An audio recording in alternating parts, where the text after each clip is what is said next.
지구계와 직권의 구조입니다. 새로운 단원이죠. 전까지는 굳이 따지자면 화학 파트였고 지금부터는 좀 지구학 파트였는데 그냥 개인적인 견해지만 중학교 2학년 1학기 통틀어서 제일 지루한 단원이에요. 감안을 좀 하셔야 돼요. 그러니까 설명을 해주시면은 뭐랄까 외워야 돼. 이거 진짜 그냥 100% 암기예요. 뭐 내가 해줄 수 있는 거 아니었어. 알겠죠? 아무튼 봅시다. 지구계와 직권의 구조. 일단 과학을 좀 잘하기 위해서는 이게 전체적으로 흐름을 좀 볼 줄 알아야 되거든. 왜 이걸 배우는지. 근데 일단 먼저 뭘 배우냐면 지구계에 대해서 먼저 얘기가 나와. 저기에 쓰이는 계라는 단어는 무슨 의미를 가진 계야? 시스템. 맞아요. 시스템의 계예요. 그래서 지구계를 갖다가 그냥 지구 시스템이라고 불러도 상관이 없습니다. 그렇죠? 그러니까 지구 시스템을 이루고 있는 5가지의 권역들이 있어요. 그 권역들을 뭐라고 하냐면은 각각 직권, 수권, 기권, 생물권, 외권 해서 이렇게 배우고 있습니다. 뭐 한 개씩 배울까? 뭐 우리 오늘부터 이제 쭉 배울 게 직권이고요. 그리고 이제 단원이 올라가면은 그러니까 학년이 올라가면 수권에 대해서도 배우고 기권에 대해서도 배우고 생물권은 이미 몇 번 해봤었지, 그치? 1학년 때. 그리고 사실 외권도 1학년 때 뭐 태양계 어쩌고 저쩌고 하면서 얘기를 해봤잖아. 물론 중학교 3학년 때 나오니까 마찬가지. 근데 너네 때는 개정이라서 아직 중학교 3학년 책이 안 나왔지. 그래서 모르는데 뭐 아무튼 이런 식으로 진행이 된다고 생각하시면 돼요. 그래서 이 5가지 권역들에 대해서 중학교 전반에 걸쳐서 조금씩 계속 하나씩 배운다는 거. 근데 우리는 이번에 뭐 위주로 배울 거다? 직권 위주로 배울 거다 라는 것만 알아두시고 같이 따라오시면 될 것 같아요. 한 개씩 읽어보세요. 직권은 뭐야? 암석과 토양으로 이루어진 지표와 내부. 여기 지표랑 내부의 체크 좀 해줍시다. 그러니까 각각의 권역들이 다루는 범위를 정확히 정의를 해줘. 얘네들은. 직권은 뭐를 따진다고? 지구 지표와 내부를 따지는 거야. 직권은 지구 질량의 대부분을 차지한다. 뭐 이런 건 당연히 아는 소리고. 수권은 어디를 따져? 지구에 물이 존재하는 모든 지역을 다 수권으로 치는 거야. 이해됐어? 호수 수권이죠. 강 수권이죠. 바다 당연히 수권이죠. 이런 느낌. 알겠니? 바다, 강. 근데 특이하게 빙하도 포함을 합니다. 오케이? 그리고 바다가 대부분을 차지하는 거 이것도 당연하고. 기권은요, 지구를 둘러싸고 있는 대기로서 이렇게만 얘기하면 조금 모호하잖아. 그래서 기권의 정확한 기준은요, 지표부터 뭐 이런 게 나오진 않지만 적어도 상식으로 알고 있어. 지표로부터 1000km 위까지를 기권이라고 치는 거야. 땅바닥부터 1000km 상공까지. 쌤 그럼 1000km 이후에는 어떻게 돼요? 그때부터 뭘로 치는 거야? 많이 외권으로 치는 거야. 그때부터 그렇게 돼요. 기권의 바깥 음성만을 외권이라고 하고 지구 에너지가 태양날 어쩌고저쩌고. 그래서 기권에 대해서 많이 설명을 하자면 질소, 산소 등이 기체로 이루어져 있고 이것도 추가로 알아둡시다. 공기의 대부분을 누가 차지하고 있다? 공기는요 대부분이 질소예요. 대부분이 질소예요. 그 다음으로 많이 차지하는 게 산소고 그 다음으로 많이 차지하는 게 뭐 아르곤 이런 애들이 있어요.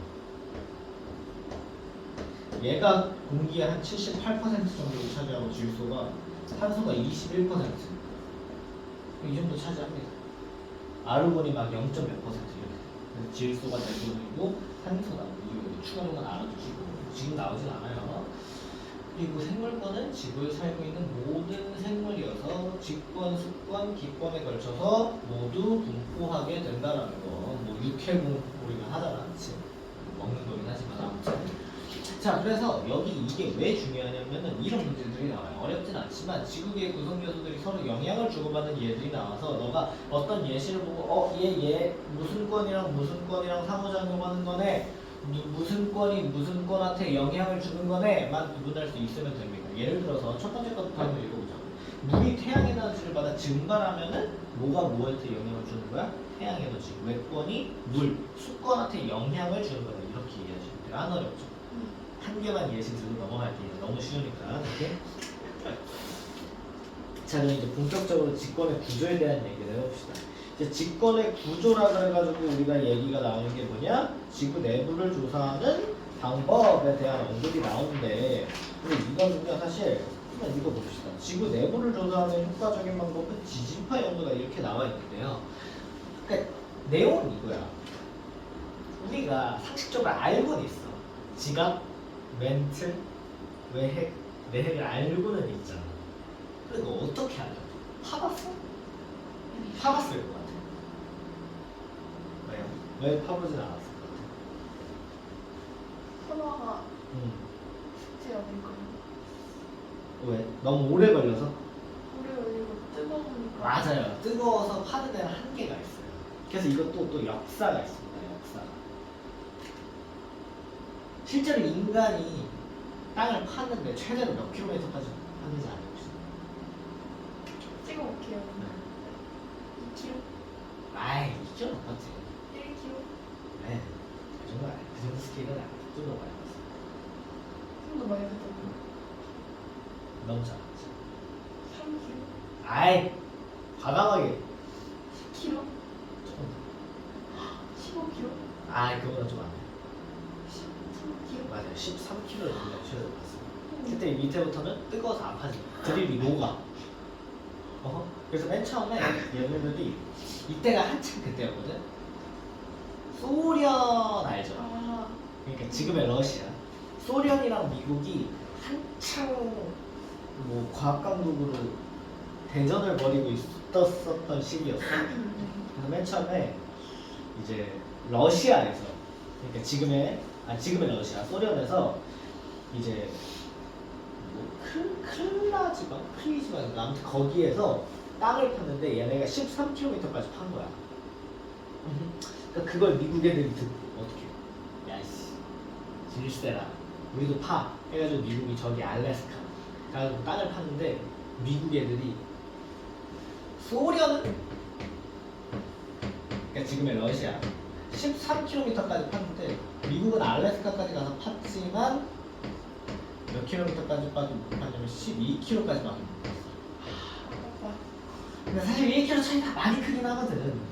그 졌잖아. 그래서 야, 땅은 우리가 졌지만 이제 우리는 뭐다? 우주를 해서 만든 게 나사야. 그래서 얘네가 나사를 만든 거야. 근데 웬걸? 얘네는 그냥 나사 만들고 우주 연구하고 있었는데 얘네가 먼저 뭘 발사해버려? 우주선을 먼저 발사해. 스푸트니크 1호라고 해가지고 라이카 알죠? 강아지 태워놓고서 우주 보내는 거.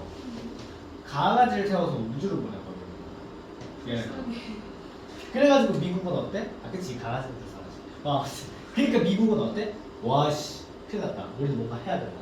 그래서 어떻게 해버려? 우리는? 아니, 사람을 태워요.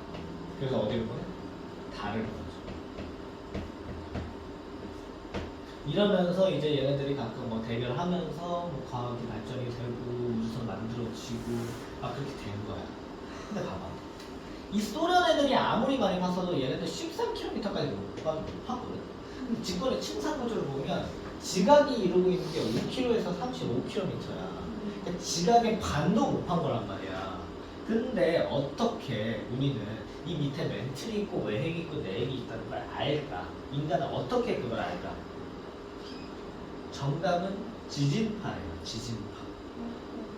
그러니까 뭘 이용하는 거냐면 이런 파동을 이용하는 거예요. 이해되니? 그럼 봐봐. 예를 들어서 내가 여기서 지진파를 발생시킨다고 칩시다. 지진파를 여기서 내가 발생을 시킬 거야. 빵 하고 파동을 쏠 거야. 그러면 파동은요, 이런 물체들을 통과를 해요. 오케이? 이런 물체들 통과를 하는데, 근데 잘 들어. 그러니까 여기에서 파동이 발생이 됐으면 어디에서 검출이 돼야 되냐면 쫑쫑쫑쫑쫑 나가지고 중심 뚫고 여기에서 파동이 검출이 돼야 되거든. 여기까지는 이해되니? 파동을 여기서 쏘면요, 얘가 쭉쭉쭉 통과해서 파동이 여기서 검출돼요. 이 반대쪽에서. 오케이? 그래서 파동의 종류 중에서 P파라는 파동이 있고요. S파라는 파동이 있습니다. 이거 그거에서 토플에서. 아 그래? 토플? 내가 아는 그 토플? 너 토플을 했어? 작년에 쌤이 시켰는데. 와 미친다. 근데 그거 진짜 해석을 하라 했는데 진짜 2시간 동안 해서 단어 계속 불렀는데 P파가 뭐냐면요, 한국어로 종파라고 하는 형태의 파동이고요, S파는 횡파라고 하는 형태의 파동이고요. 한마디로 그냥 이 둘이 어떤 건지만 얘기를 해줄게요. 시험 문제 나오진 않아요. P파는 약간 이런 거야. 용수철을 앞뒤로. 그러니까 어떻게? 마인크래프트 피스톤. 움직일 때 어떻게 해? 이렇게 움직이잖아. 어떤 건지 알지? 앞으로 밀었다가 탁 붙여서 밀었다가 탁 붙였다가 밀었다가 탁 붙였다가. 그러니까 파동의 진행 방향과 진동하는 방향이 일치하면, 평행하면 그거를 종파라고 합니다. 그래서 이게 강도가 좀 약해요. 그리고 S파는 뭐냐면 이거예요. 이렇게 되는 게 S파야. 즉 파동이 이쪽으로 진행하지만 진동은 위아래로 진동하잖아.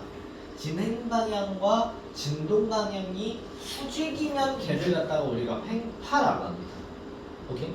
근데 내가 굳이 이거를 너한테 설명해 주는 이유는요, 이 다음 단원에서 너 파동을 배워. 너네 때부터 다시 들어왔더라고, 파동.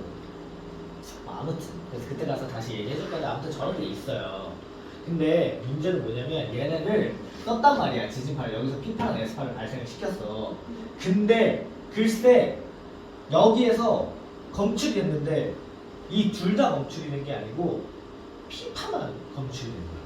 얘만 도달을 했어. 얘만 여기 도달한 거야. 이상하잖아. 얘 어디 갔어? 얘 어디 갔을까? 얘는 여기 외핵 있지. 여기까지 도달하고 사라져버려요. 왜 그러냐면은 이 S파는 특징이 액체 성분을 만나면 검출이 안 되거든요. 이해됐어? S파는 여기서부터 S파가 전달이 안 되는 거야. 그래서 사람들이 이걸 보고 이쪽 부분부터 액체구나. 그래서 우리는 외핵이 액체 상태라는 걸 알게 된 거야. 여기까지의 성분과는 다른 성분이구나, 여기 액체구나를 알게 된 거라고. 쌤, 그러면 내 핵은 어떻게 구분을 했습니까? 라고 생각을 할 수 있죠. 왜냐면 어차피 검출 안 됐으니까 쭉 검출 안 될 거 아니야. 내 핵은 어떻게 알았을까요? 어떻게 알았냐면요, 이 P파가 진행되는 속도가 달라요. 그러니까 여기서는 빨랐다가 여기서 느렸다가 여기서부터 갑자기 또 빨라지거든? 그러니까 사람들이 보고 이걸 경계로 이쪽과 이쪽의 성분이 다르네. 그래서 구분을 짓자. 근데 여기들은 주로 무거운 원성들로 구성되어 있으니까 이거 전체를 통틀어서 핵이라고 부르고, 그 핵이 바깥과 안쪽으로 구분이 되니 이 바깥쪽을 외핵, 안쪽을 내핵이라고 하자, 이렇게 들어요. 그래서 우리가 지금 그거가 지각 있고 멘트 있고 외핵 있고 내핵 있고 이걸 알아야 돼. 오케이? 여기에서 내핵이 묻혀나가지고 어떻게 된다? 진행 속도가 갑자기 빨라져. 미국이 P파.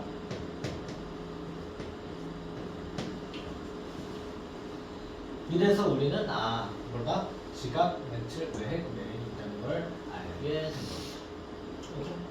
어쨌든 역사서 끝났고, 그러니까 본격적으로 다시 책을 한번 읽어봅시다.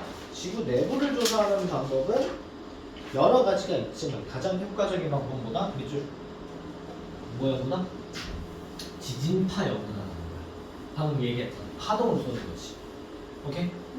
자, 그래서 전파를 분석하여 지구 내부의 침상구조, 방금 내가 얘기했다시피 침상구조를 알아내게 됐고요. 하지만 조사하는 방법은 직접적인 방법도 있습니다. 직접적인 방법은 어떤 거야? 시추. 시추는 뭐죠? 강아지죠? 이 사람이 나이를 말하지. 아 맞지 강아지. 강아지 종류 시추 있잖아. 아니 근데 시추 귀여운 그치 시추 맞아 시추 귀여워. 강아지는 귀여워. 강아지 다 귀여워. 근데 너무 무서워. 아니 저 아니 물 수도 있어. 강아지는 귀여운데 개들 무서워요. 리트리버 무서워. 골든 리트리버는 안 무섭거든요. 이거 진돗개 이런 애들 진돗개. 제가 진짜 좋아했는데 작년에 제주도 갔다가 걸어오는데 걔네가 막 쫓아와서 물려고 하는 거예요. 물려버렸다. 아니 그집 안에 아. 웃다마나 개 두 마리가 막 쫓아오는 거예요. 이렇게 너무 무서워가지고. 그러니까 무섭지. 강아지 그래서 무서워요. 좋아하지만 무서워요. 그래서 그냥 핸드폰으로 한다. 뭐 아무튼 시츠는 뭐냐면은 땅에 직접 구멍을 뚫고 들어가서 지구 내부 조사한 거야. 소련이랑 미국 애들이 했다고 했죠. 이게 시츠입니다. 근데 얘는 한계가 있죠. 그렇죠? 진짜 한번 간다면 이렇게 지구 반대편에서 이렇게 구멍 뚫어서 네. 왔다 갔다 해보고 싶지 않아요? 그거 어떻게 되는 줄 알아? 이렇게 하나 이쪽 가면 떨어지고 이쪽 가면 떨어지다가 중간에 멈춰서 죽지 않아요?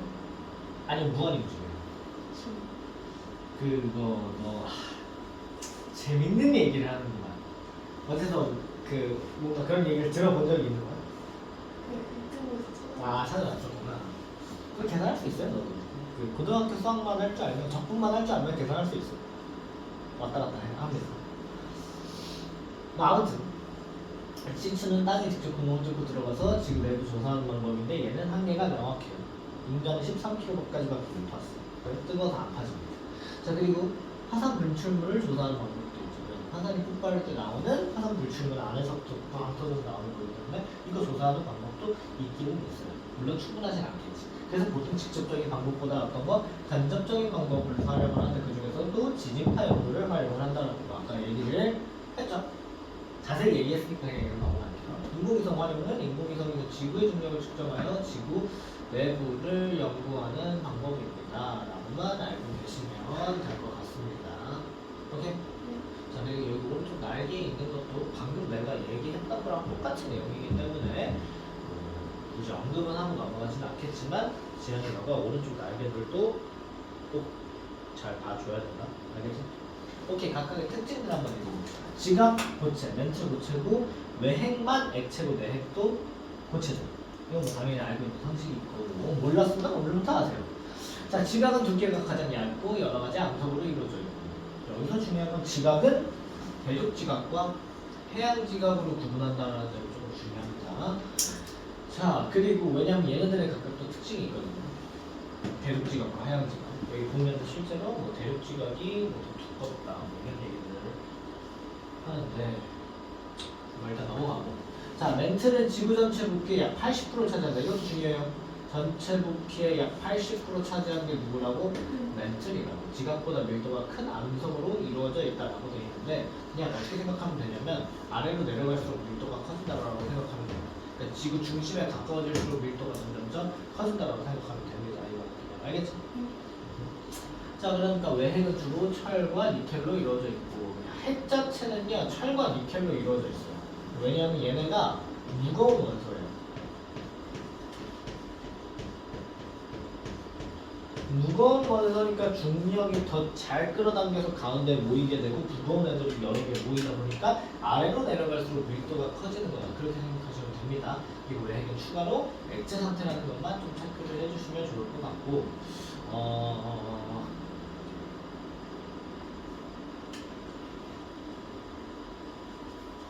나는 개인적으로 이걸 외워야 되나 싶긴 하거든. 근데 학교 쌤이 좀 이거 심상치 않은데 싶으면 외우시고 혹시 문제에서 이걸 물어보는 문제가 나오면요 그때는 얄짤없이 외우시는 거예요. 알겠지? 나는 중요하다고 생각하지 않지만 또 그거랑 별개니까 이거는 알겠지? 필요하면 다 외워야지. 그리고 뭐 어차피 개념 수업이니까 지금부터 빡세게 생각할 필요 없어. 아무튼 멘트를 이루는 물질의 상태는 어떻게 되어 있다? 대부분 암석인데 어떤 상태라고 하냐면요 용융되어 있다라고 얘기합니다. 이게 어떤 상태냐면 마그마 상태라고 생각하면 돼요. 마그마 상태. 마그마가 뭐야? 그 화산 분출. 그러니까 얘가 뭐야? 나무가 그냥 암석 녹은 거야. 돌덩어리가 녹으면 그게 나무라는 말이야. 그래서 그걸 갖다가 우리가 어떤 상태다? 용융되어 있는 상태다라고 따로 표현이 있습니다. 그래서 멘틀은 고체 상태의 암석으로 이루어져 있지만 부분적으로 암석이 녹아서 유동성이 있는 것도 있다라는 거. 오케이? 전체가 다 그런 건 아닙니다. 암석이지만 유동성이 있는 곳도 있어요. 그래서 얘가 움직여가지고 이제 막 지진이 일어나고 막 그런 일이 생깁니다.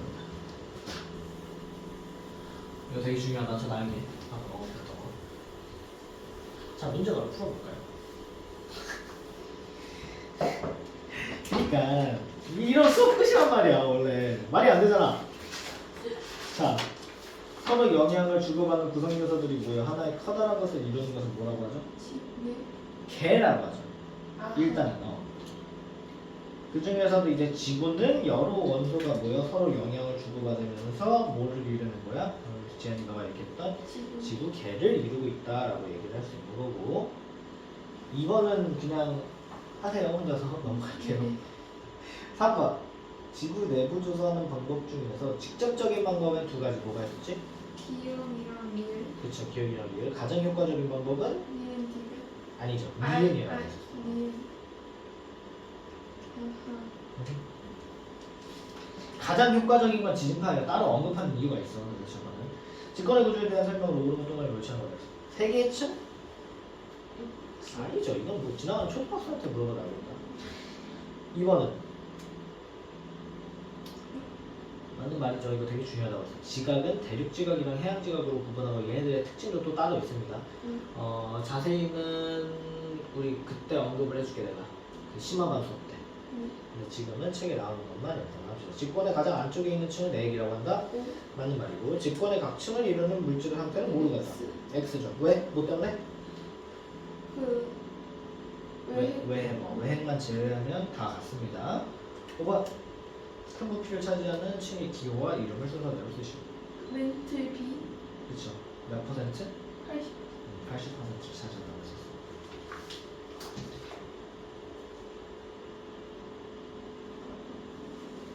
천천히 해. 기다려줄게. 그럼 그냥 그 대칭만 하면 되나? 그 척척척척 맞지? 그 다음 페이지 하세요. 네. 하세요도 아니야. 그냥 문제 알아서 풀고 뭐 이런 걸 하겠니? 학교에서도 넘어가시고 그 뒤에 유형 연습 보시면은 지구계 구성표가 나와 있는데 유형 연습이라고 해서 뭔가 연습할 유형 따위가 있는 건 아닙니다. 그러니까 차라리 지금 58쪽이랑 59쪽을 해버려. 이거 하는 거 포함해서 쉬는 시간 한 15분 정도 줄게요. 네. 오케이. 이어서 갑니다. 페이지 61쪽 언글과 암석. 얘기했던 대로 외우셔야 돼. 외우셔야 되고 외우는 게 90%라고 얘기를 하고 싶네요. 어쩔 수가 없어. 나도 싫어. 나도 싫단 말이야. 이거 뭐 왜 돌덩이를 왜 외우고 앉아있냐고. 근데 하라니까 뭐 해야지 뭐 어떡하겠니. 그치? 근데 이제 좀 이런 걸 알면 좋은 게요. 이어집니다. 어디에서 이어지냐면 이제 고등과학이랑 이어지게 되는데 지금 우리가 광물은 뭐야? 여기 써져 있는 암석을 이루는 알갱이다라는 걸 배우고 그리고 초등학교 때 이미 암석에 대해서는 이렇게 배웠었어. 그렇지? 기억 안 나도 상관없어요. 어쨌든 배웠었거든. 암석에 대해서 그냥 돌덩이를 배웠고 이번에는 그 돌덩이를 이루는 광물이 무엇인가에 대해서 배우고 그리고 고등학교 때는요 그 광물을 이루고 있는 가장 작은 기본 단위는 무엇인가에 대해서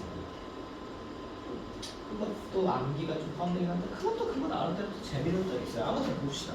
자, 지각의 구성 물질 해가지고 지각은 주로 암석으로 이루어지고 당연한 얘기지. 근데 여기에서 추가를 알아야 될 거고 암석은 광물로 이루어져 있다만 좀 체크를 해주시길 바랍니다. 어떻게 보면 당연한 얘기이기도 한데 사실 뭐 이 얘기 나한테 듣기 전까지 암석은 뭘로 이루어졌니? 하면 했을 거잖아. 그치? 그러니까 암석은 뭘로 이루어져 있다? 광물로 이루어져 있다. 광물들이 여러 개 모여서 뭐가 된다? 암석이 된다는 거. 그러니까 봐봐. 광물은 그냥 쉽게 말해서 암석을 이루는 알갱이다. 알갱이. 지구에는 수천 종의 광물이 존재하는데 이 광물을 다 배우냐? 아니요. 우리는 그 중에서 대표적인 조암 광물만 배웁니다. 너무 조암. 알겠어요. 조암 광물은 뭐냐면 이런 거 안 해. 조암 광물은 뭐냐면 저기 써져 있듯이 암석을 이루는 주된 광물. 그러니까 너가 흔히 아는 뭐 장석, 석영, 휘석, 각성석, 흑금목, 감람석 등이 있다. 그리고 정확히 여기 써져 있는 이 하나, 둘, 셋, 넷, 다, 여, 일곱 개가 하나, 둘, 셋, 넷, 다, 여, 정확히 6개가 수학과 때 그대로 나오는 광물들이야. 근데 이제 걔네들이 각각 이 광물을 이루고 있는 기본 단위체들이 어떤 식으로 배열되느냐에 따라서 이제 장석이 되기도 하고 석영이 되기도 하고 휘석, 각성석, 흑금목, 감람석이 되거든. 아무튼 뭐 이런 걸 배웁니다. 그래서 최소한 저 6개는 네가 다 외우고 있어야 돼요. 알겠지? 자, 암석 왜냐면 조합 광물이라고 해봤자 저게 대부분이고 네가 아는 돌덩이를 이루고 있는 광물은 저게 대부분이고 그리고 저 6개만 배워요. 만 배워. 알겠지? 따라 암기를 해주시고 암석을 구성하는 광물은 종류들과 비율이 각각 달라. 그러니까 우리가 얘를 뭐라고 할 수 있겠어? 혼합물이라고 할 수 있겠지. 그치? 암석은 뭐다? 혼합물이다. 그렇기 때문에 특성이 어떻게 해서 물질의 특성이 일정하지 않겠지. 그치? 불균일 혼합물이잖아. 그치? 왜냐면 비율이 각각 다르다고 했으니까. 맞죠? 이에 따라서 뭐가 다르다? 암석의 색이 달라진다. 오케이? 그렇다고 해서 모든 암석이 여러 가지 물질로 구성되어 있냐? 그것도 아니에요. 여기 밑에 적혀 있듯이 한 가지 광물로 이루어진 암석들도 있습니다. 오케이? 그러니까 여기에서 얘기하는 거는 뭐냐면 이런 거야. 화강암이라는 암석은요. 장석, 그리고 석영, 그리고 흑음모라는 어떤 것들, 광물들이 일정 조합, 일정 비율로 합쳐져서 만들어진 게 화강암이다 이렇게 얘기하시면 된다는 거죠. 오케이? 좋아요. 자, 그래가지고 대표적인 조합광물의 특징 이런 것들 다 외워두셔야 되고요. 얘는 사실 솔직히 말하면 이 정도는 좀 상식이에요. 근데 어디까지가 상식이냐면은 석영이 이제 무색 투명하고 모래 주성분이다. 뭐 장석이 흰색이다.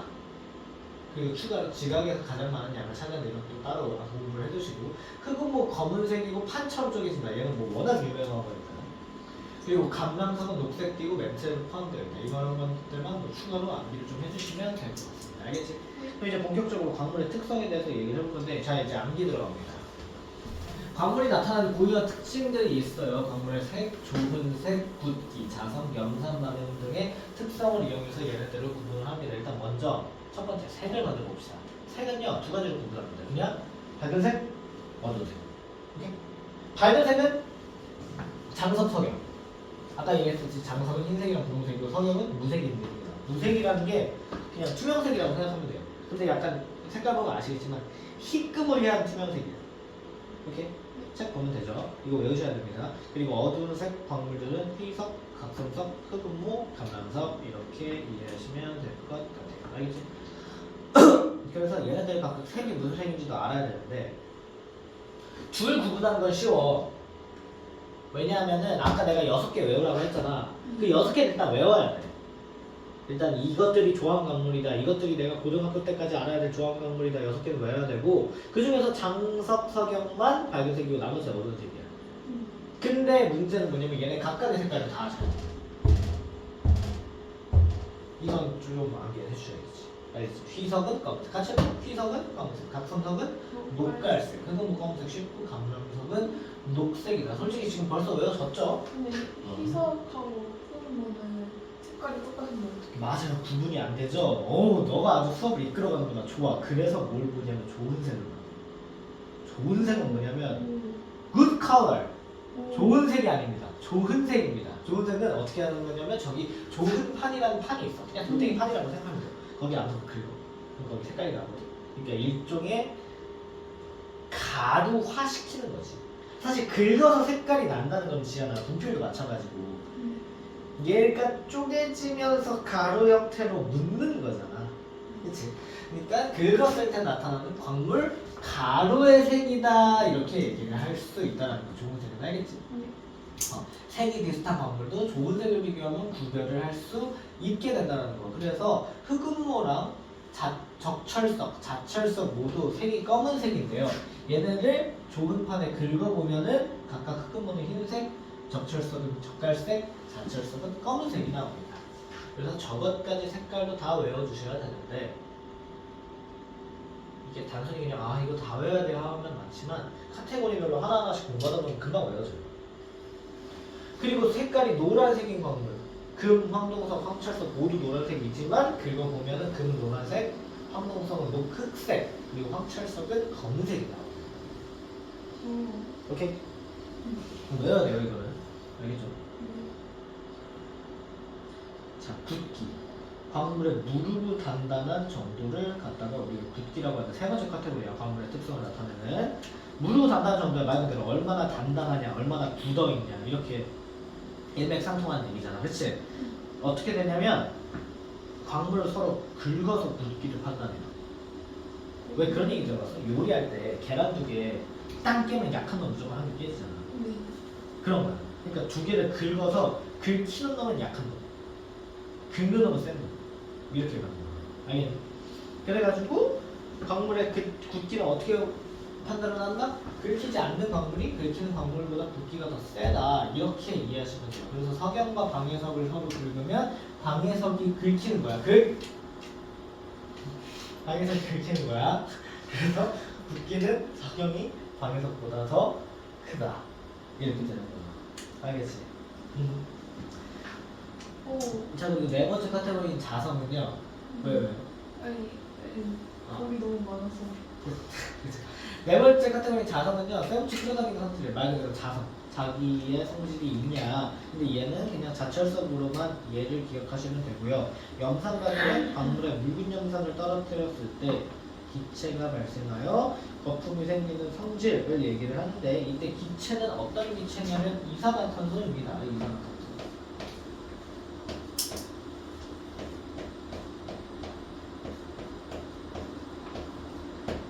참 좋아. 뭐가 좋냐면은 이게 단원이 원래 2학년 단원의 1단원이 뭐였냐면 화학식이었어. 막 아, 그래서 하이탑 보면 1단원에 적용되잖아요. 맞아요. 다 원래 2단원 2학년 1단원은 이거였단 말이야. 얘 뭐냐면 에탄올이에요. 소주. 그래서 막 이런 화학식들도 외우고 너가 화학식들을 막 작성할 줄 알았어야 됐었거든. 그걸 배우고 이제 뒷단원을 배우다 보면 이런 얘기가 나오잖아. 그럼 이거에 대한 화학식도 쓸 줄 알았어야 됐었어. 나는 그렇게 가르쳤거든. 근데 너희는 이 화학 파트가 2학년 1학기 맨 위로 빠졌어. 개꿀이지. 그래가지고 그냥 기체가 이산화탄소다라고만 언급을 하고 사실 나는 이렇게도 적어주고 싶거든. CO2라고. 뭐 사실 얘네 정도는 상식이니까. 근데 단원이 바뀌어서 학교마다 쌤들이 갑자기 우리는 6단원부터 나간다 할 수도 있거든. 할 수도 있어요. 근데 모르겠어. 할지 안 할지 모르겠는데 만약에 그렇게 나가면 나한테 바로 얘기를 해줘야 돼. 알겠지? 자, 어쨌든 그래서 이때 이산화탄소 기체가 발생해서 그 기체가 발생하는 거는 버블의 형태로 나오게 되거든. 왜냐면 물에서 기체가 생기는 거니까 버블의 형태로 나오게 되는데, 그래서 거품이 생기는데 저 거품은 무슨 거품이다? 이산화탄소 거품이다라고 생각하시면 되고, 반응을 하냐 안 하냐에 따라서 성질을 구분하는 한다. 오케이? 예시로는 방해석이 있어. 방해석은 염산 떨어뜨리면 이산화탄소 기체가 발생합니다. 따로 외워두셔야 되는 부분입니다. 오른쪽 나에게 한 번씩 읽어봅시다. 1번 아까 읽었습니다. 암석의 색과 구성 광물이라고 나와 있는데 우리가 화강암 현무암 얘기 이따 뒤에서도 할 거지만 화강암이 약간 밝고 현무암은 좀 어둡잖아. 제주도 가서 구멍 송송 뚫리는 거. 그치?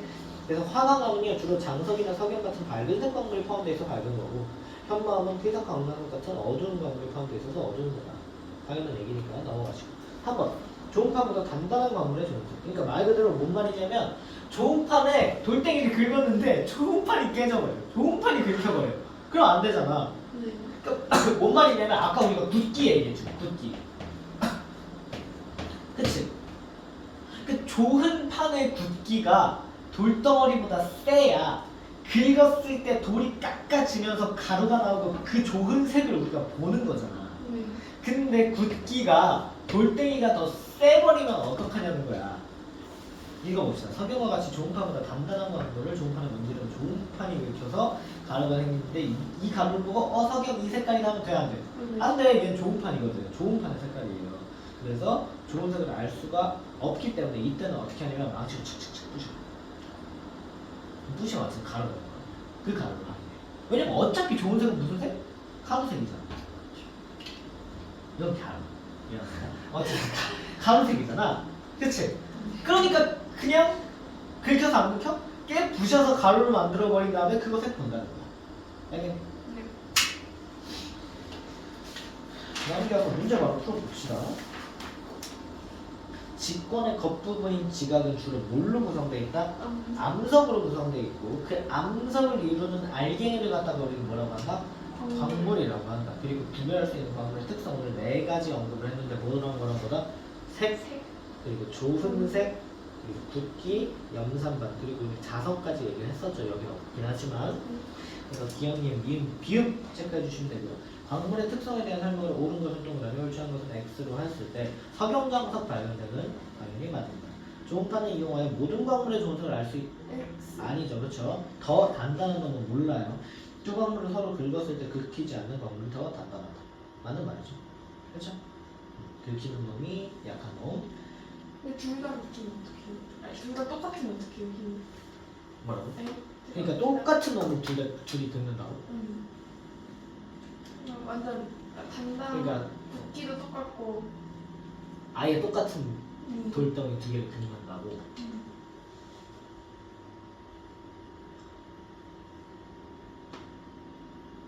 서로 긁히지 않을까? 근데 모르겠어. 이건 나도 한번 찾아볼게. 서로 긁히지 않을까? 한번 생각 안 해봤네. 근데 내 생각에는 그래도 긁히는 놈이 있을 것 같은 게 암석마다 그 함유량의 차이도 조금씩 있을 것 같단 말이지. 그래서 그래도 긁히는 놈이 있지 않을까 싶긴 한데 몰라. 이거 찾아봐야겠다. 아무튼 봅시다. 흑은모, 적철석, 자철석은 모두 검은색이지만 흑은모는 긁으면 무슨 색이 나오는지 아까? 그러니까. 흰색 나와요. 흰색. 이렇게. 아하. 적철석 적발색인 거는 쉬워. 앞 글자가 똑같잖아. 그치? 그리고 자철석은 검은색이다. 그냥 생각하시면 돼요. 금, 황동석, 황철석에서 얘네들은 모두 기본적으로 노란색이고요. 그쵸? 좋은 색은 금은 노란색, 황동석은 녹흑색, 황철석은 검은색이라고 해보죠. 오케이? 이거 눈에, 그러니까 이 표를 뭔가 가리고 외우고 이러려고 하지 말고 눈에 익힌다고 생각해. 그러면 자연스럽게 그냥 이 칸에 검은색이 들어와야 자연스러운데 하고 이미지 메이킹이 되어버렸어. 알겠지? 5번 무색의 광물에 묽은 염산 떨어뜨렸더니 거품이 생긴대. 광물의 특성은? 방에서. 방에서. 특성이 아니고 특성이 나타나는 광물이구나. 방에서지. 자, 이어서 가봅시다. 암석의 종류예요.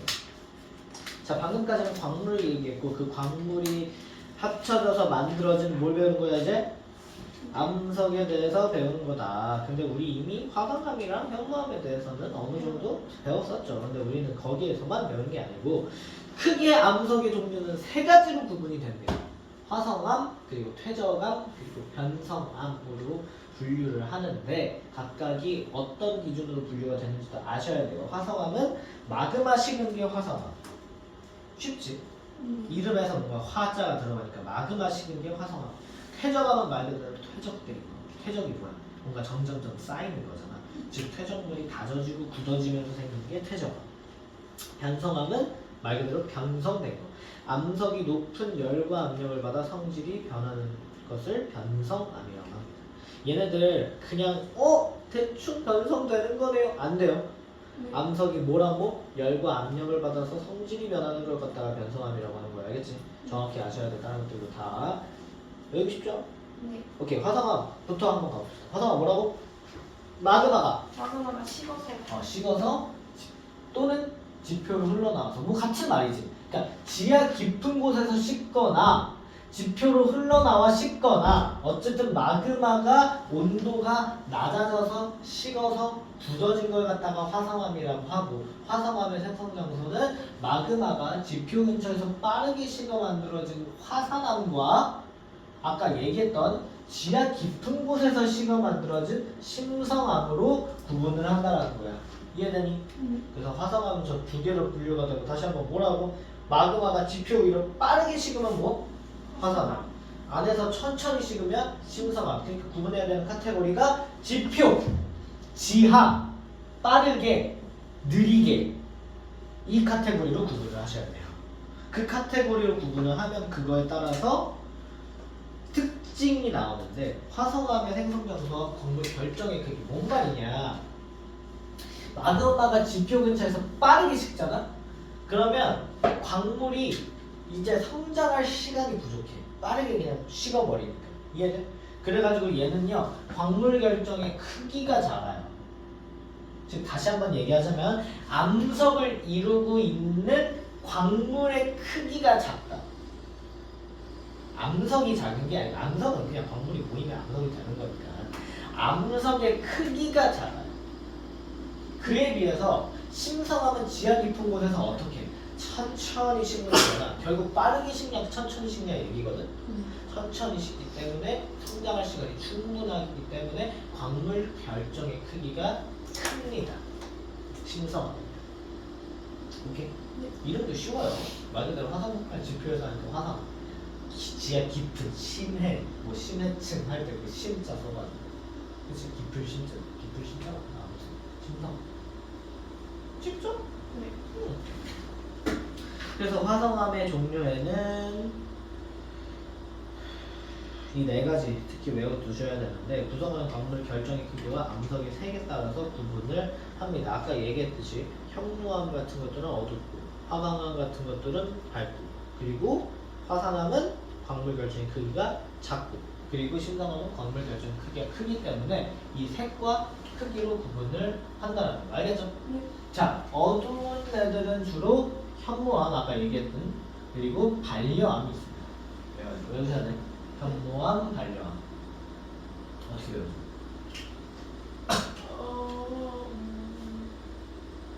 그냥 외우세요. 그냥 외우세요. 현무암 외울 수 있을 것 같아요. 현무암이랑 화강암은 이미 외웠잖아. 아까 얘기했잖아. 그리고 밝은 거는 유문암이랑 화강암. 그러니까 반려암이 어둡고 유문암이 밝다라는 것만 알려주시면 되겠죠. 현무암을 전용문을 반려동물로 외우시면 되겠네요. 어둡다. 검은색 강아지 키운다고 생각하시면 되겠죠. 아무튼 유문암은 밝은 거. 근데 여기에서 카테고리가 또 나뉘어요. 왜? 작은 거랑 큰 거. 어떤 거? 광물 결정의 크기. 광물 결정의 크기. 오케이? 광물 결정의 크기가 작은 거는 빨리 식는 애들. 화산암이 광물 결정의 크기가 작겠지? 그래서 현무암이랑 유문암이 광물 크기가 작고요. 광물 크기가 큰 거는 반려암이랑 화강암이 큽니다. 오케이? 이런 성질이 있기 때문에 문제에서 어떻게 나오냐면 이렇게 나오고요. 이렇게 나오고 너한테 얘네들 가리고 얘네가 각각 뭔지 쓰라고 하겠지. 오케이? 그러니까 똑같은 표기 때문에 이렇게도 볼 줄 알아야 되고 이렇게도 볼 줄 알아야 된다 라는 게 중요한 거지. 뭐 이거 외우고 이거 외우세요가 아닙니다. 아시겠죠? 오케이. 암기라서 맡길게요. 어쩔 수가 없습니다. 화이팅이에요. 그리고 봅시다. 계속 이어서 최저가. 최저가 하면 돼요. 화성암 끝났어. 벌써 끝났어. 화성. 퇴적암이야. 퇴적 엄청 쉬워. 뭐야? 퇴적하는 거야. 퇴적물이 오랫동안 뭐 하는 거야? 다져지고 굳어지는 거야. 왜 다져지고 굳어져? 점점 쌓이니까. 그러니까 생성 과정을 보면 퇴적물이 운반돼. 어떻게 운반돼? 물 때문에. 뭐 물 때문에 운반되기도 하고 아니면 뭐 그냥 바람 때문에. 바람 때문에 가기도 하고 아니면 애초에 동물의 배설물 같은 게 화석이 되기도 하니까 그 지름들이 움직이면서 싸면 그게 움직이는 거겠죠. 아무튼 그렇게 어떻게 돼? 운반되고 퇴적돼. 근데 봐봐. 퇴적이 되잖아. 그러면 쌓이고 쌓이고 쌓이고 쌓이는 거잖아. 그럼 얘는 점점점 위에 뭐가 추가되는 거니까 위에서 받는 중력이 어떻게 되겠어? 시간이 지날수록 커지겠지. 그치? 그러니까 얘가 그 힘에 의해서 어떻게 되는 거야? 다져지는 거야. 오케이? 그 다음에 얘가 굳어지면서 이제 퇴적암이 생기게 되는데 퇴적암의 특징에서는 어떻게 된다? 층리와 화석이 나타나기도 한다. 근데 여기서 중요한 건 뭐야? 층리와 화석이 나타나는데 여기서 중요한 거는 층리예요. 층리. 층리가 뭐냐면 오른쪽 날개 봐. 저런 식으로 가로줄. 근데 당연하지. 왜? 쌓이고 쌓이고 쌓이고 쌓이고 지층이 생기는 그렇게 이해하셔도 돼요. 그러니까 뭐 얘네들 쌓인 애들의 성질이 달라. 만약에 뭐 시대별로 여기는 뭐 어떤 성질이 있는데 얘는 다른 성질의 애들이 쌓여서 그럼 뭐 색깔도 다르고 굵기도 다르고 뭐 이런 식으로 가로줄이 나타나는 게보다 층리다. 얘는 화석이 되겠습니다. 오케이. 그래서 대표적인 예시가 그냥 화석이랑 층리라고 생각하시면 돼요. 오케이. 다시 읽어봅시다. 층리는 그래서 크기, 종류, 색이 다른 퇴적물이 번갈아 쌓이면서 만들어진 나란한 주문이다. 만약에 똑같은 종류의 퇴적물이 계속 쌓이면 층리가 나타나겠어? 안 나타나겠어? 안 나타나겠지. 화석은 과거에 살았던 생물이 유해한 흔적이 퇴적암에 남은 것을 화석이라고 하고요. 그렇죠? 그래서 뭐 암모나이트 이런 것도 찍혀져 있잖아. 그렇지? 퇴적암의 종류에는 크기와 종류에 따라서 구분을 합니다. 크기가 큰 거, 근데 얘는 광물 결정의 크기가 아니에요. 그냥 그 자체의 크기가 크냐 작냐로 구분을 하는데 크기가 큰 거는 자갈 모래, 중간 정도는 모래, 크기가 작은 건 진흙 이런 식으로 되겠죠. 퇴적암은 크기가 큰 순서부터 얘기를 하면 여암, 그 다음에 사암, 그 다음에 이암이 됩니다. 오케이? 그러니까 각각 얘네가 자갈, 모래 등이 크기가 큰 퇴적물들이 쌓여서 어떻게 된 거야? 퇴적암이 된 거고. 얘네는 광물 결정의 크기가 아니라고 해서 얘는 뭐야? 퇴적물의 크기가 큰 거야. 얘네들이 쌓여서 여감이 되고 모래들이 쌓여서 사암이 되고. 근데 얘는 외우기 쉽죠? 모래 사사니까. 그리고 진흙이 모여서 이암이 됩니다. 오케이? 이제 옛날에 초등학교 때 저거 쌤이 주셨는데 뭐를? 이거 샘플 만져보라고 뭐였더라고 하나가 느낌이 되게 좋았는데 아 돌덩어리? 아 맞아 그런 것들 하지. 그 왜 나무 상자 같은 데 담아놨어. 맞아요. 그래 나도 했었어. 아 기록이 새록새록하다. 아무튼 그리고 추가로 카테고리를 나눠서 얘기했던 대로 종류, 그러니까 석회질 물질에 따라서 이제 조개 껍데기나 석회질 물질로 되어 있는 것들을 말 그대로 석회암이라고 합니다. 근데 얘는 크기가 작다가 아니라 그냥 얘는 애초에 그 생성되는 그 종류가 달라. 그러니까 퇴적물의 종류가 달라. 여긴 자갈모래랑 진흙이잖아. 근데 얘는 석회질 물질이라고 해서 얘가 뭐냐면 탄산칼슘이에요. 조개 껍데기 탄산칼슘이고 CaCO3라고 하는데 아무튼 뭐 이런 것들이 막 얘네들은 막 염산 떨어치면 막 반응하고 뭐 이런 것까지는 알 건 없고 지금. 아무튼 얘네들은 뭐가 다르다? 종류가 다르다. 그러니까 종류가 같은 거 안에서 아니 왜 그거 노래도 있잖아. 그 막 돌멩이 쪽에서 자갈 쪽에서 모래되고 그거야. 돌멩이 쪼개면 그 돌덩어리 쪼개면 돌멩이고 그거 쪼개면 자갈이고요. 더 쪼개면 그게 모래가 되는 거고 뭐 흙이 되는 거고 그런 거란 말이야. 그러니까 얘네들은 다 종류랑 같은 애들이야. 입자의 크기가 얼마나 다르냐거든. 그러니까 크기에 따라서 구분을 하는 거고 아예 종류가 달라. 얘는 석회질 물질 아니 조개 껍데기들이 모여서 석회암이 된다. 이렇게 이해하시면 돼요. 와우 너무 쉽죠. 아까 내가 얘기했던 중력에 의해서 퇴적암이 생성되는 과정 눈으로 한 번씩 봐주시고 이 퇴적암의 생성 장소 얘가 은근 많이 나옵니다. 그래서 여기는 별표를 치고 따로 외워주세요. 뭐냐면은 퇴적물의 크기가 작아. 그럼 작을수록 더 멀리 갈 수 있겠지. 네. 그치? 최저거리 크기가 작을수록 해안에서 먼 곳까지 운반되기 때문에 여기서 생성되면 최저거리 크기가 작아. 그래서 가벼운 애들은 어디까지 온다? 멀리까지 간다는 거야. 그래서 이제 반대로 얘기하네요. 미안합니다. 그러니까 바다가 쫙 쓸어서 싹 가는 거야. 이해되니? 그래가지고 바다 앞쪽에는 주로 큰, 멀리 못 간, 크니까 큰 이제 자갈들이 모여서 만들어진 영암이 존재하는 거예요. 그 다음에 바다 근처는 이제 모래, 사암 같은 것들이 존재하고 바다 들어가 보면 알겠지만 거기에는 이요. 진흙, 아. 진흙으로 구성된 이암이 존재합니다. 오케이? 그래서 이거 순서도 꼭 외워 주셔야 된다는 거. 알겠죠? 네. 문제 막 풀어볼까? 쉬는 시간 없이 그냥 계속 쭉 갈게요. 네. 65페이지 6번에 화성암은 뭐야? 디귿. 디귿이고 퇴적암은 기억. 기억이고 변화가 니은 체크하시면 되겠죠. AB에서 생성되는 화성암을 각각 A에서는 화산암. 산암, B에서는 신성. 심성암. 벌써 나왔잖아. 그 광물의 크기가 더 큰 데는 어디야? 아 미안해요. 미안. 너무 빠르다. 비요. B겠죠. 잘하네. 이것도 너무 쉽잖아. 현무암이랑 반려암 쪽이 무슨 색? 어두운. 어두운 색이고 반대가 밝은 색이겠죠. 그리고 크기가 큰 애니까 저놈은 당연히 화가 나겠죠. 너무 쉬워. 외우기만 하면은 9번은 뭐야? 퇴적물이 운반돼, 퇴적돼, 그 다음에 어떻게 돼? 다져지고. 맞아, 다져지고 그 다음에 굳어져서. 그렇지, 잘했어. 퇴적함이 생성되는 거지. 10번 퇴적함에서 층리가 나타나기도 한다. 맞는 말이고 석회암은 진흙이 쌓여서 굳어진 암석이다. X. 아니죠. 석회암은 뭐야? 석회질 물질 또는 조개 껍데기야. 종류가 아예 다르다고 그랬어. 여감사암, 이암은 퇴적암을 이루는 퇴적물의 크기에 따라서 구분하는 것이다. 오. 맞는 말이죠. 그렇죠. 종류는 똑같아, 쟤네들. 자, 마지막 변성암 봅시다. 오. 변성암은요, 말 그대로 변성이 된 거야. 근데 변성이 어떻게 되냐면 열과 압력에 의해서 변성돼요. 높은 열과 압력을 받으면 어떻게 된다? 성질이 변한다. 그래서 만들어진 암석을 변성암이라고 합니다. 변성암의 특징에서는요, 뭐가 나타나냐면 아까 퇴적암에서 어떤 특징이 나타났었지? 층리나 화석이 나타났었지. 변성암에서는 층리가 아니라 염리가 나타납니다.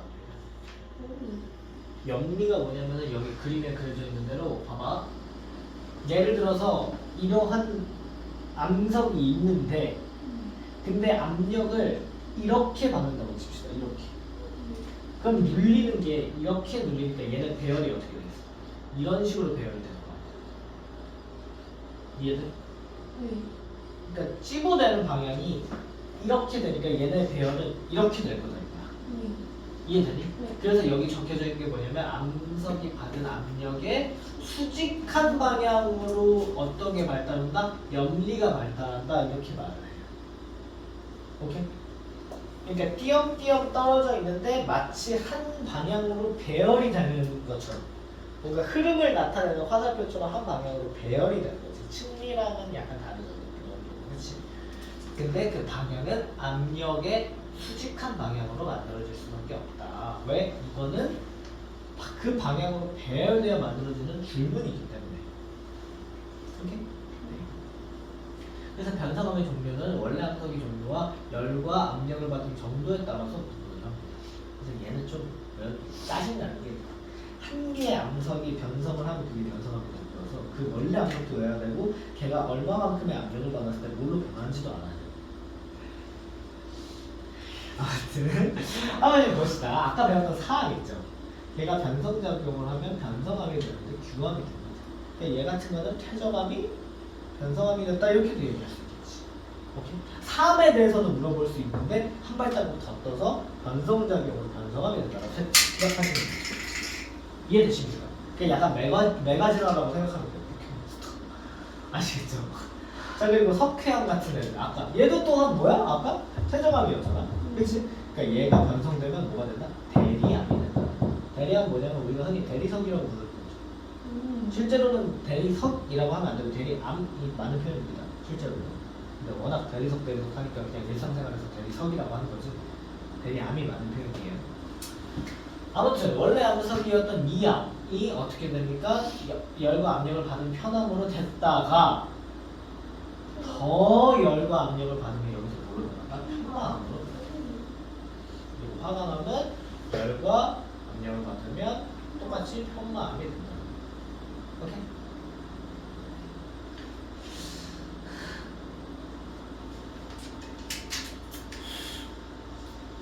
네. 더 해줄 말이 없네요. 네. 자, 오른쪽 날개 한번 봅시다. 변성작용 아까 얘기했듯이 높은 열과 압력을 받아 성질이 변하는 변성작용인 거고요. 그렇기 때문에 화석이 발견되기 어렵습니다. 왜냐하면 높은 열과 압력을 받는 순간 화석이 파괴되거든요. 손상되거든요. 그래서 변성암에서는 화석이 잘 발견이 안 돼요. 그렇게 이해하시면 됩니다. 알겠지? 뭐 당연히 알겠지만 이 밑에 있는 질문이 비교도 한 번씩 읽어보고 가세요. 층리랑 염리. 왜 차이가 만들어지는지. 층리는 뭐 때문에? 퇴적물의 종류, 크기, 색의 차이 때문에 만들어지고, 염리는 압력에 의해 재배열되어서 만들어지는 게 염리죠. 그렇죠? 오케이. 그럼 오늘 외울 건 이제 끝이야. 이제 우리는 암석의 순환, 당연한 얘기를 하는 거예요. 패턴인데 대기도 순환을 하고요, 물도 순환을 하고요, 심지어 이 암석마저 순환을 합니다. 생물에서도 당연히 순환을 하죠. 뭐 애초에 생명체가 만들어내는 기체도 순환을 할 뿐더러 뭐 생태계 금, 뭐 이런 것들도 우주는 순환해요. 순환하지. 다 돌고 있잖아. 모든 건 순환해요. 갑자기 종교 시간이 되는데 아무튼 암석에서는 한번 얘기해 봅시다. 암석이 환경 변화에 따라 끊임없이 서로 변합니다. 그러니까 보시면 어디서부터 시작할까? 어차피 돌고 돌기 때문에 암석만 시작해도 돼요. 어디서부터 할까? 뭐 암석 녹는 거부터 합시다. 그러니까 암석이 녹아서 뭐가 돼? 화성암이 아니 일단 먼저 마그마. 여기서부터 시작을 하자 그냥. 오케이. 얘가 이제 그 뭐지?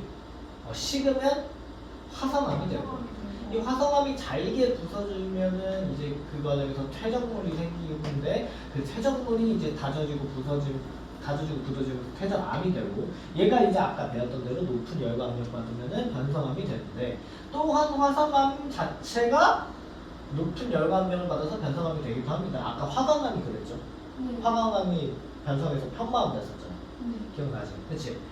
그리고 또 이런 변성암들이 잘게 부서지거나 퇴적암들이 잘게 부서져서 다시 퇴적물이 돼서 다시 얘네가 다져지고 부서지고 어쩌고저쩌고. 그리고 이 변성암들은 이 아래층에서 녹아. 그럼 뭐가 돼? 마그마가 돼. 그럼 이 마그마가 여기서 식으면 뭐가 되는 거야? 심성암. 빠져나와서 식으면 화산암이 되고 어쩌고저쩌고. 그냥 너가 이런 것들을 말만 할 줄 알면 돼. 아시겠지? 자, 광물과 암석의 활용 봅시다. 광물과 암석을 직접 기부나 건축물을 만들 때 이용하고, 광물의 암석에서 주소, 구리, 철, 리튬, 알루미늄 등의 물질을 얻어서 다양한 분야에 활용한다. 석영은 전자기기, 반도체 또는 유리 만드는 데 이용하고요. 황동석은 구리를 얻는 데 씁니다. 그래서 구리는 어디 쓰면 전선에 쓰이죠. 그렇죠? 오케이? 자철석이나 적철석은 딱 봐도 자석 얻어서 아니면 철 얻어서 기계나 건축물 재료를 이용하고요. 화강암이나 대리암은 건축물이나 조각상 재료. 그렇지? 석회암은 건축물의 재료가 되는 시멘트를 만드는 데 이용을 한답니다.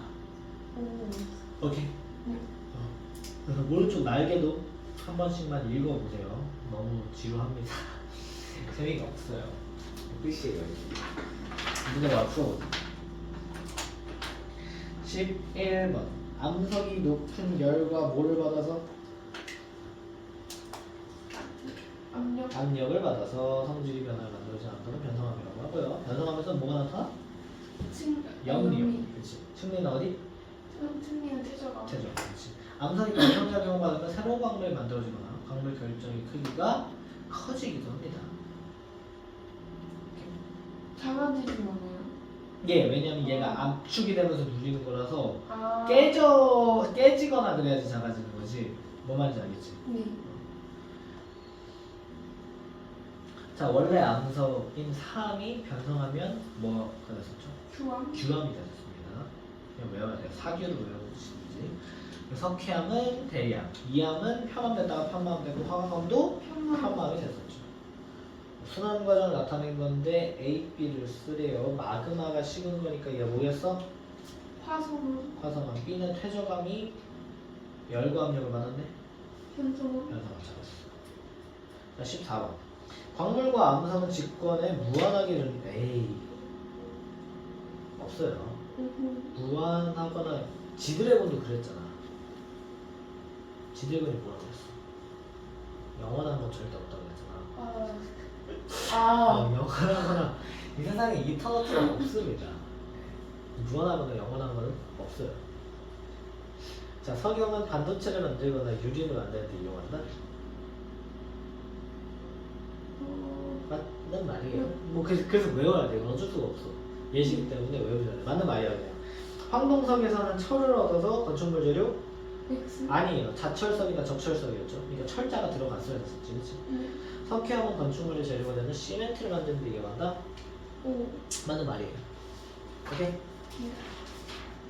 광물의 특성은 학교에서 잘 관찰해 보시고. 근데 문제가 좀 많아요.